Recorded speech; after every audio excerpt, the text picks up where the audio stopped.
So people who listen to the pod regularly might have heard me speak about Sam Mack, who is the weatherman on Sunrise. Does everyone know who Sam Mack is? Yeah, okay, and you know I'm a big fan, and he's a lovely, lovely bloke, and he does a lot of generous things for people through his show. And then you probably haven't heard me talk about someone who I'm kind of less fond of, Dr. Chris Brown. He was him in the picture. He does so many things. Some people would know him still as the Bondi vet, but he's on I'm a Celebrity, Get Me Out of Here. He just won a Logie for that the other night. He does the living room. He just does all sorts of stuff. Anyway, he and Sam are particularly close friends, so just bank that information. You've probably heard of the group Def Leppard. Chris and Sam, not many people know this, they have a group that they have, and it's called Tone Deaf Leopard. And so I'd like you to welcome to the stage Tone Deaf Leopard.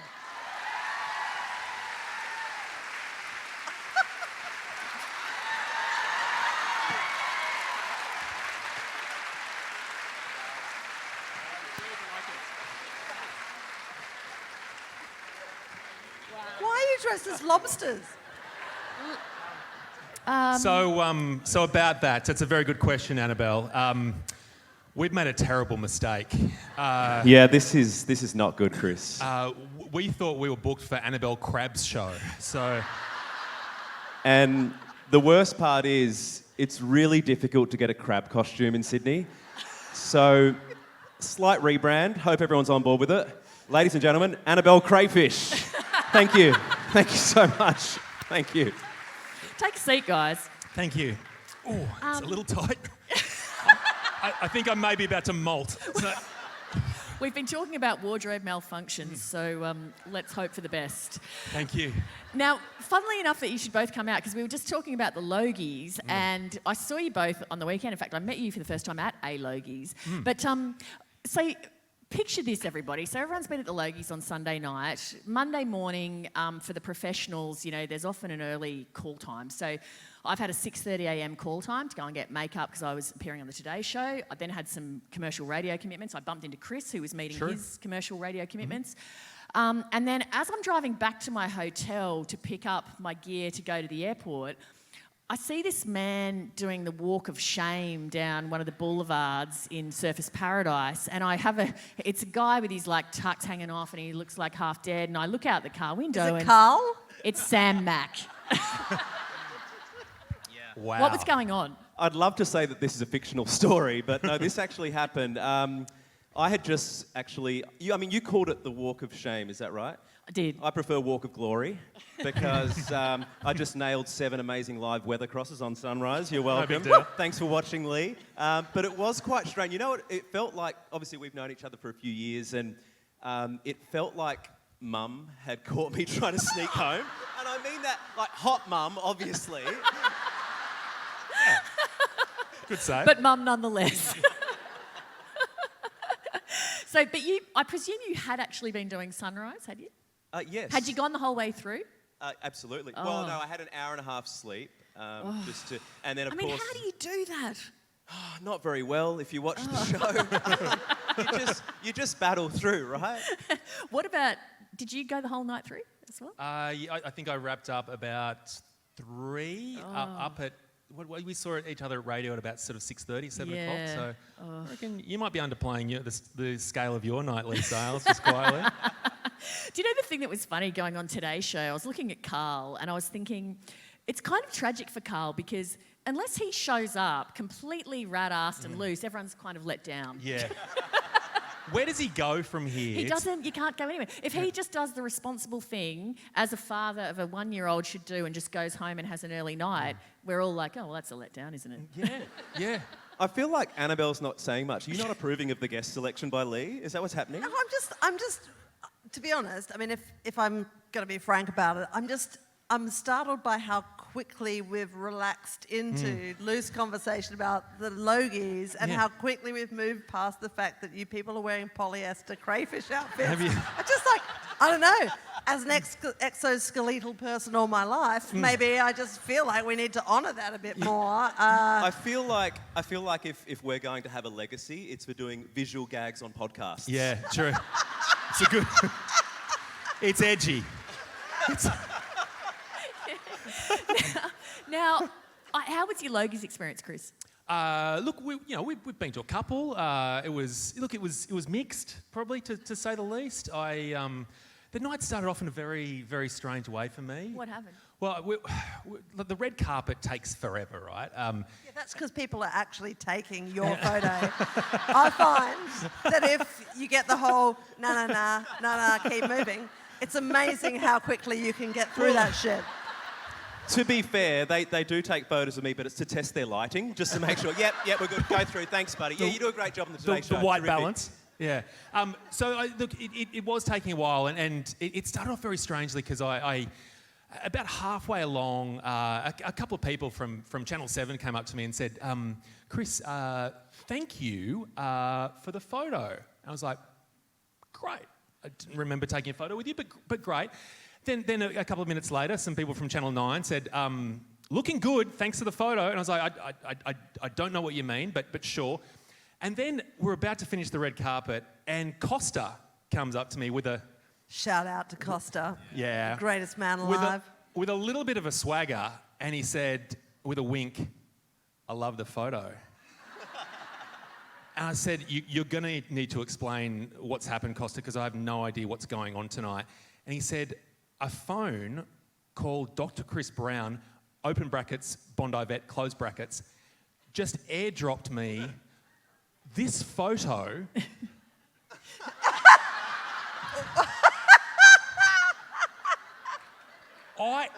I don't know how many people from across the networks were airdropped that photo on Sunday night. And to anyone listening who received that photo, I want to humbly apologise. I've since worked out who it was. You can change your phone name. It's the greatest gag of all time. Change your phone name to someone else and send them photos. I feel like we have to commend Chris for his commitment to that elaborate fake story as an excuse to show that photo, yet again, a visual reference on a podcast. Yeah. Great photo, though. Needs a cavoodle or something. I think... Can we take it down now? We can move Seriously. along from that photo, I think. We've seen it. And focus on these ankles, which are really doing the heavy lifting now. And they're certainly plentifully visible due to the skimpy sizing of your crayfish outfit. So I don't know about you guys, but one of the things that always surprises me a bit at the Logies, because you don't often mix with people from kind of other networks, and it's one of the few occasions where you do. And it can be very surprising who kind of outs themselves as being a fan or who knows who you are. So strangest thing happened to me this time. Well, last time, I think I might have even told this story in the pod, not last time, but a few times ago. I was on the way to the girls' toilets. One of her thousands of Logies stories. And I got stopped by Australian actor Gary Sweet. And Sweetie said, oh my God, Lee Sales, I'm your biggest fan. Can I have a photo? Like, it was really, and I was like, wow, I can't even believe Gary Sweet knows who I am. It was so weird. And then this time, I'm standing there. Georgie Parker, Australian television royalty, comes up. She goes, oh, excuse me. James is a big fan. She points to James Stewart, who's like a home and away actor, very big. I think he's like a silver Logie, multiple winner, like super It's popular. amazing in Rear Window. Super popular. He's like...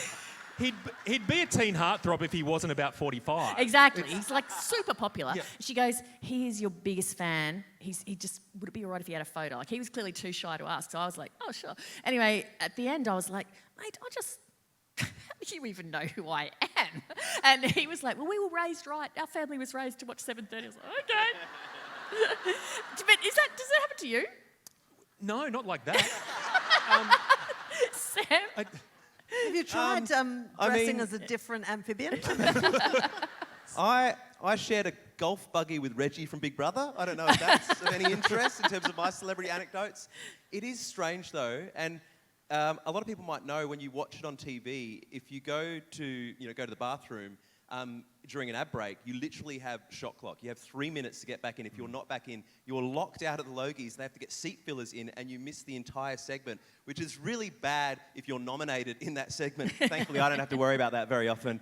But I had a moment where a lady said to me the other night as I was going out to the bathroom, "Oh, Mr. Mac, great to see you." And because it was so dark, we were like, "Oh, I genuinely didn't know who it was."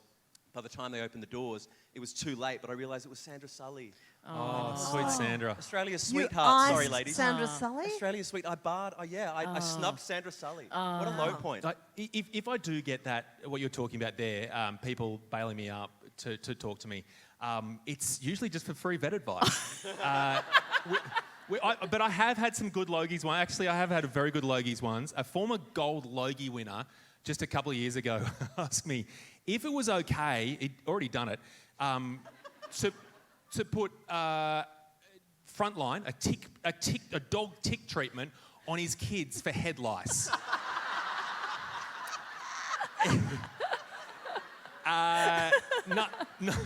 Nothing else had worked. And turns out, I mean, this podcast is all about handy life tips. It works. Yeah. So, And doesn't Waleed get pretty crazy?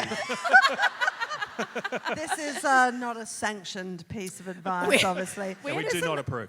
I'm obviously enjoying all of your tales of Gold Coast celebrity recognition.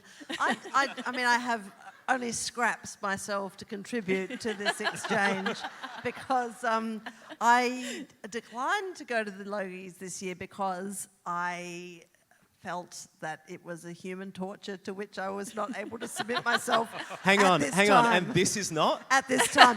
No, this is fine. You're sitting next to two men in with a couple crayfish of guys outfits. in like faux velour crayfish outfits. It's a standard Friday night out in my hood. But like the Logies, anyway, no, it's basically because I just don't have my maintenance up to date. I just need hair done, like fingernails, all that sort of, you feel grubby if you show up to one of those things and everyone's all I do honestly snappy think and- you guys wouldn't be familiar with this, but as an ABC person, you do tend to feel like the uncool kid at the cool kids party. 100%. Yeah, you do. You do. You're the person who's shopped at the op shop. Yeah. If you Not that there is anything wrong with that. Annabelle, it'd be our honour if you were to accompany us to the Logies next year, and then you can announce on the red carpet that you officially have crabs. I would love that. Yeah. I would love that, and I would be proud to declare Do you know, we that. had a That's the personal maintenance you were talking about, wasn't it? I mean, it's my job to demystify these things. We had a But I very- did go on a family holiday to the Gold Coast not long ago. I was tricked into it by my partner, the beloved Jeremy, who's also the accidental impresario behind this whole production. Bless him. But he did wait for me to be busy on other things, and then he booked a trip to the Gold Coast for us as a family, and I had no option but to attend. We stayed in this sort of high-rise apartment thing, and I was in the lift one day, and the good thing about the Gold Coast is you just don't really get recognised that much, which is fantastic, because everyone's busy with their own lives. I was in the lift. Isn't she so relatable? Oh. And this old guy, like a lovely old fella, he's looking at me up and down in the lift, and I'm thinking, here we go. And he's like shuffling closer for a bit of he's right up in the grill. And I've got that feeling, you get that where you're like, this guy's trying to work out whether, he knows me from somewhere, or maybe we just go to the same gynecologist, I don't know. And he comes right up in my grill and he goes, I know you. You're on the television. And I said, sometimes. And he said, no, don't tell me. Hang on a minute. And he's come up for another look and he goes, got it. You're Maggie Beer.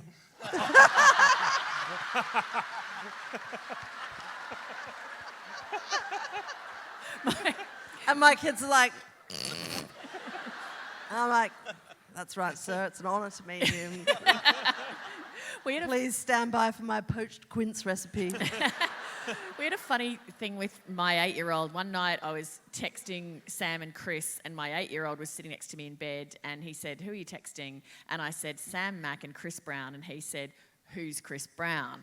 And I texted that into the group, and Sam so wittily and instantly replied, he's got a career on editorial at New Idea if you can just follow that sentence up with dating. That's true.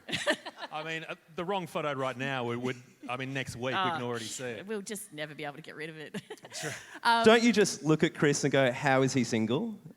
Like, surely right now that's what we're all thinking, right? That's what Just me everyone was then. thinking when they got that photo at the Logies, and they've all been in touch ever since.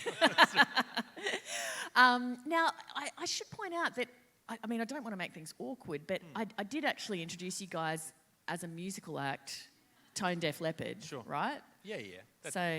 That is true, Lee. But I feel like you're ignoring the elephant in the room here. There's been a lot of speculation around what 2023 holds for Lee Sales. Am I right? It's the question on everybody's lips. Absolutely. And as per agreement, Lee, you wanted us to answer that in song. Yeah, and What? I'm sorry, Lee, but I don't feel comfortable doing the whole showbiz thing where we pretend you haven't commissioned us to write a song about what you're doing next. Yeah. It's just not how I roll. So, Chris, Consider that fourth wall perforated. ouch. Yeah. So if it's all right, it's clearly all right with you because you asked. But Annabelle, as a member of the crustacean family, would you be okay if we answered the big question on everyone's lips in song live for you guys right now? I would be absolutely thrilled for you to do that. Can we promise that it stays in the room, though? Can everyone promise? Like, Yeah. no phones. We can't have this getting out of the Enmore Theatre. We can't have this bumping Lisa Wilkinson off the front page. This stays in-house, yeah? I think so. Do you guys want to talk amongst yourselves? Are you comfortable? we You will host a while you- podcast just while for about you- 30 seconds. Do you know, let me fill you in while they're there. Chris actually has given me my all-time ever favourite nickname. As everyone who listens to the podcast knows, I'm obsessed by spy dramas. I have a secret fantasy to be a spy. Chris coined the Sorry, nickname. he's just rolling his pincers back. Have you ever seen anything more rock and roll than a guy rolling his pincers up? Chris, would you like to share your very clever nickname for me? While you're... I call Lee. Look, the thing about Lee is you look at her and she comes in under the radar as this journalist, in inverted commas, but the journalism gives her access to all areas. You know, she's interviewing James Comey, the director of the FBI, one week, the head of ASIO the next, Prime Minister the week after that. But my belief is it is all a facade. And Lee has a second career, which renders her the nickname 00730. That's good. That's good. There's a spin-off. Been saying this for years. Anytime he calls me salesy, I'm like, I don't want you to call me that. I want you to call me 00730. She is a spy, but some secrets can't stay secret forever, as you're about to realise. I feel like this is a really big build-up for not much. I feel like I'm so sorry in advance. I feel like this is a lot of sizzle, no sausage. Yeah, the sausage is gone. Okay. So the question is, what will Lee Sales be doing next? And We're about to reveal that for you right now. No recording devices, please. 1, 2, 1, 2, 3, 4. Into the jungle, the celebrity jungle, Lee Sales sleeps tonight. Into the jungle, the celebrity jungle, Lee Sales sleeps tonight. Lee, she's on her way. Lee, she's on her way.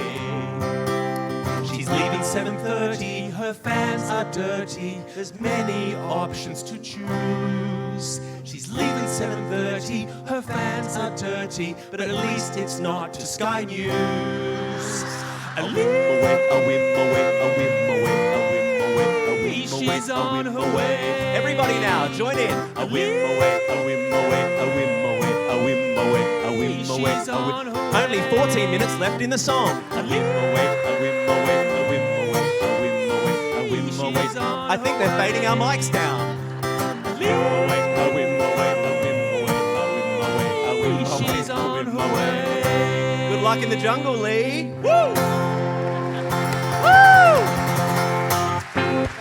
Give it up for Tone Deaf Leopard. Thanks, guys. Thank you very much. Before you guys walk away from the mic, I just wanted to also say these two absolutely gorgeous and lovely guys also right from the start said, we just want to come along and we would like you to donate our fee as well. So I just wondered if you could please each say what you want your fee donated to. Into the mic, please. Thanks, Chris. Yeah. Show business.